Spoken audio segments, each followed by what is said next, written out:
The moment I realized my family never loved me, they were arguing over how to spend my bonus, while I was still in the hospital bed that earned it. I remember the ceiling first, white, too bright, the kind of sterile light that makes everything feel unreal. And then the voices, low at first, like they thought I was still unconscious, like I was just another object in the room instead of the person whose body had just been pushed past exhaustion for a paycheck that no longer belonged to her. She said the bonus was around 40,000, my mother whispered, her voice tight with calculation rather than concern, the way it always was when money was involved, like she was solving a puzzle and not talking about her daughter. That's before taxes, my father replied, already diminishing it, already preparing to justify why it still wouldn't be enough. And, she snapped softly, even half of that is more than she needs. She lives alone. What expenses does she even have? I didn't move, didn't open my eyes, didn't breathe any differently, because I had learned a long time ago that silence revealed more truth than confrontation ever could, and in that moment, lying there with an IV in my arm and a heart monitor quietly tracing proof that I was still alive, I understood something I had spent years refusing to see. I wasn't their daughter. I was their resource, and resources, in their world, didn't get thanked. They got used. I had collapsed at work 3 days earlier, 32 hours without sleep, 2 deadlines overlapping, 1 emergency project dumped on me because, "You're the only one we trust with this." And I had said yes. Of course I had said yes, because saying yes was the only language I had ever been rewarded for. They called it dedication. My boss called it, quote, exceptional commitment. My mother called it, finally doing something useful. I called it survival, but my body had other plans. I remember standing in the office kitchen, staring at the coffee machine like it was something I needed permission to use, my hands shaking just enough that I spilled a little on the counter, and then the next thing I knew, I was waking up here, in a hospital bed, with strangers who cared more about whether I was okay than my own family ever had. Severe exhaustion, the doctor had said. Dehydration. Stress-induced collapse. He looked at me like I should be worried. I just nodded like it was normal. Because it was. By the time I opened my eyes, my parents were sitting like nothing had happened. My mother immediately straightened. "Oh good, you're awake," she said, her tone shifting effortlessly into something performative, something that sounded like concern if you didn't know her, if you hadn't spent years learning the difference between her real voice and the one she used when other people might be listening. "You scared us," my father added, though he didn't move closer, didn't reach for my hand, didn't do anything that actually matched the words.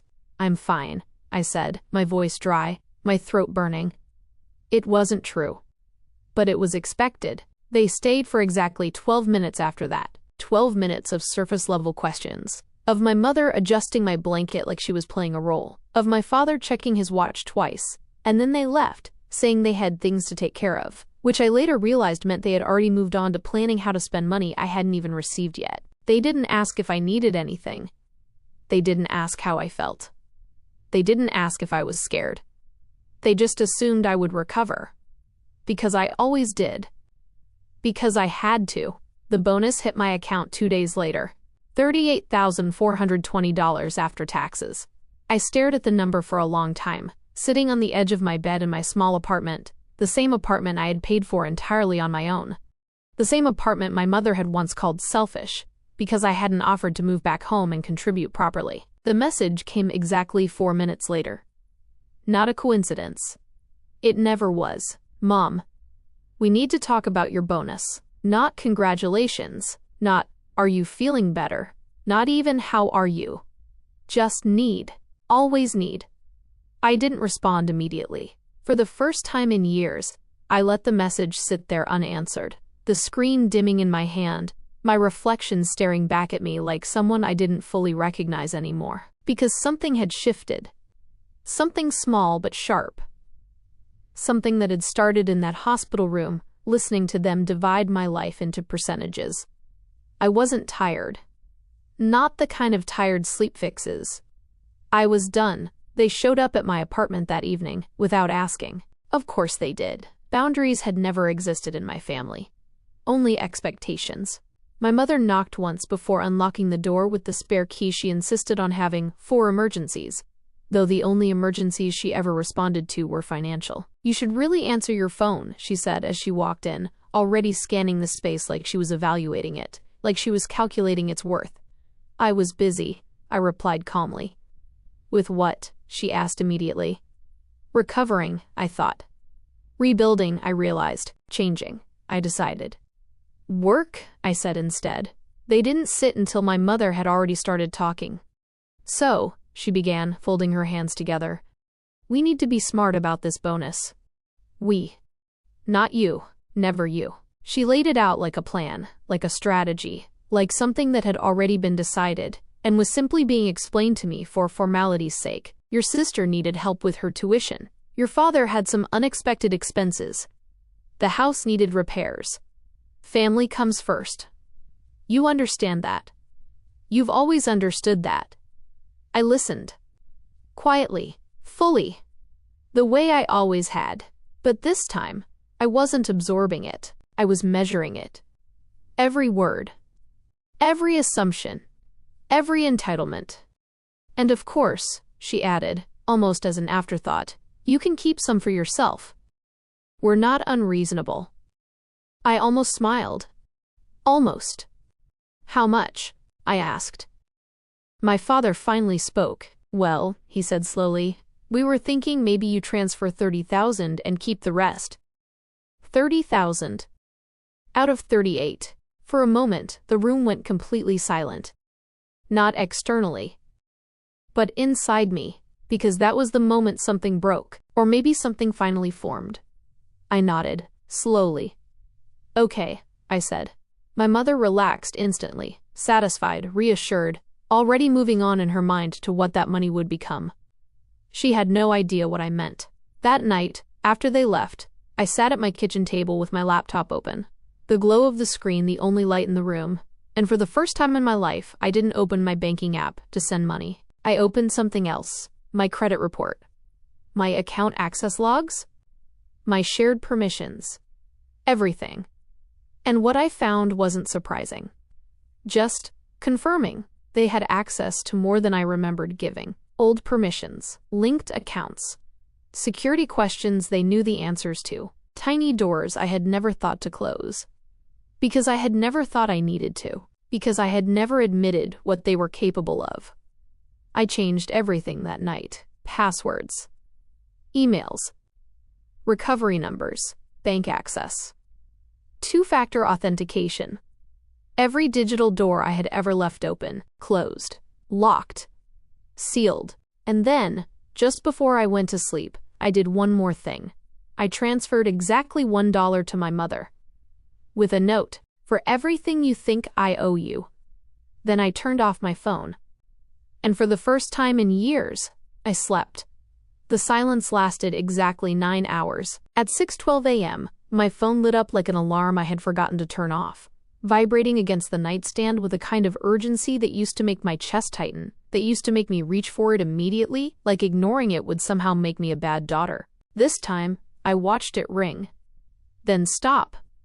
Then ring again. And again, until finally, the messages started coming in faster than I could read them. "Mom, what is this?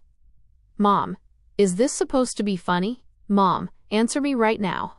Then, "Mom, you think you can disrespect me like this after everything we've done for you?" I let the screen go dark again. Not because I didn't have an answer, but because for the first time, I understood something important. I didn't owe her one. By the time I finally picked up the phone, there were 12 missed calls and 23 messages, each one more frantic, more aggressive, more revealing than the last, the mask slipping further with every line until there was nothing left but raw entitlement and anger. I opened the last message. "Mom, if you don't fix this today, don't bother calling yourself part of this family anymore."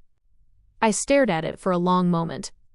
And then, slowly, I smiled, because she thought that was a threat.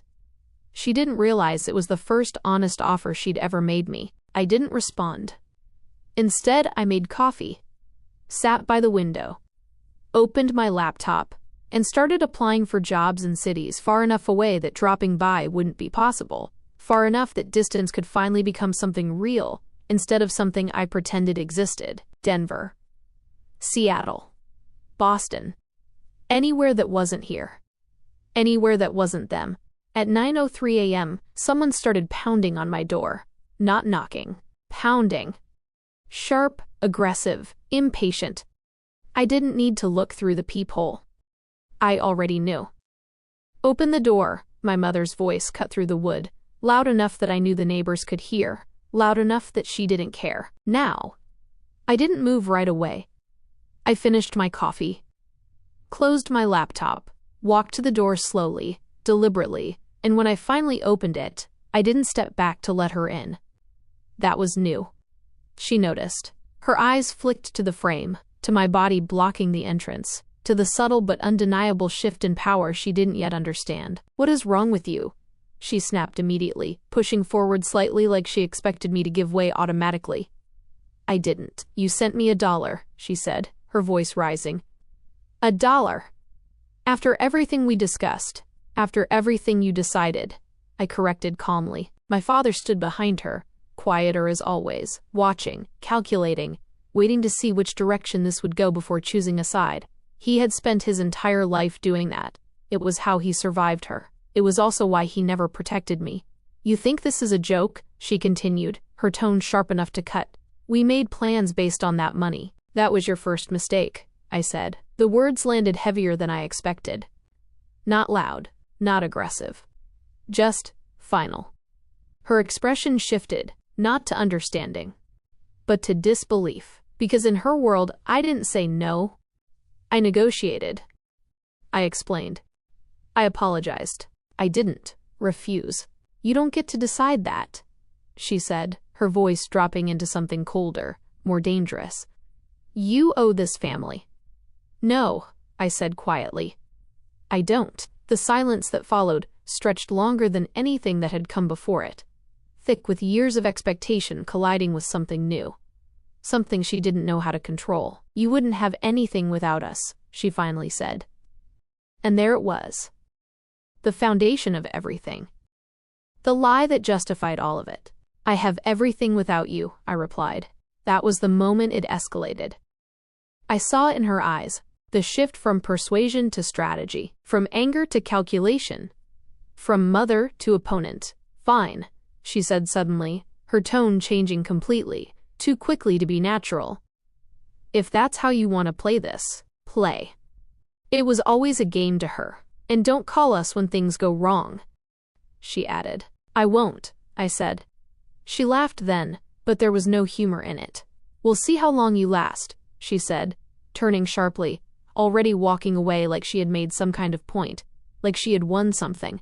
My father hesitated for half a second, just long enough that I thought, maybe, but then he followed her. Like always. I closed the door, locked it, and leaned against it for a moment, my heart beating faster than I expected, not from fear, but from the unfamiliar weight of what I had just done. I hadn't compromised. I hadn't softened it. I hadn't fixed it. I had ended it. I should have known that wouldn't be the end.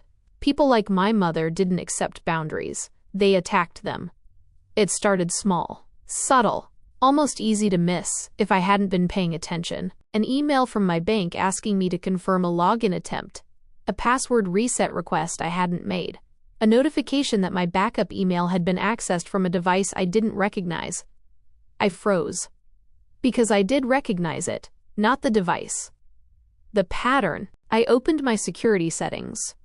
And there it was. An old recovery email. One I hadn't removed. One that belonged to her. For a moment, everything inside me went cold. Not fear, not panic. Something sharper, clearer. She wasn't done. She had just changed tactics. I secured everything immediately. Removed her access.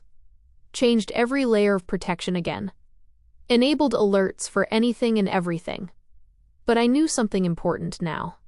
Something I hadn't fully accepted before. This wasn't about money anymore.